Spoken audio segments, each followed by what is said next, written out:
Hi friends, आज आपण बघणार आहोत मेथीचा पराठा कसा. त्यासाठी आपल्याला लागणार आहे गव्हाचं पीठ 1 वाटी आणि त्यानंतर 2 चमचे बेसन. बेसन घातल्यामुळे काय होते की मेथीच्या पराठ्याला चव चांगली येते, त्यामुळे बेसन थोडंसं वापरावं.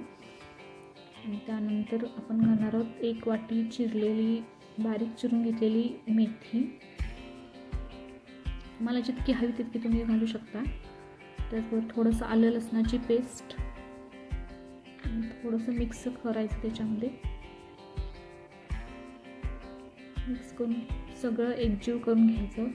त्यानंतर चवीनुसार मीठ, थोडासा ओवा वगैरे घालून चांगलं मिक्स करून घ्यावे. त्यानंतर गोळा, जसं चपातीचं पीठ मळतो तसंच त्याचा गोळा करून 10 मिनटं ठेवावे रेस्ट करण्यासाठी. त्यामुळे पीठ थोडंसं मऊ व हलकं होतं. त्यानंतर त्याचे गोळे करून पातळ असं पराठा लाटून घ्यायचा व्यवस्थित.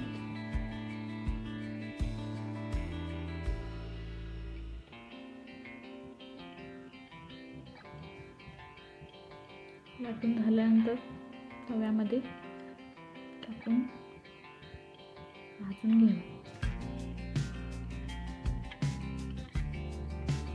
एक साईडने व्यवस्थित भाजला की परतून त्याला थोडंसं तेल लावून घ्यावं.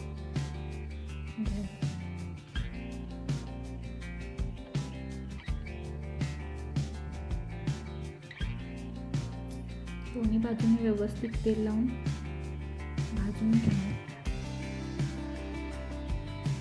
थंडी सुरू असल्यामुळे काय होतं की थंड पराठा खाऊ वाटत नाही, त्यामुळे गरम गरम पराठा खाण्यास चांगलं लागतं.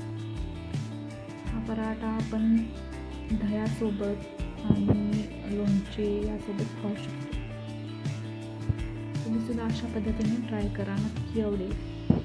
तुम्हाला जर हा व्हिडिओ आवडला असेल तर प्लीज लाईक आणि सबस्क्राईब करा.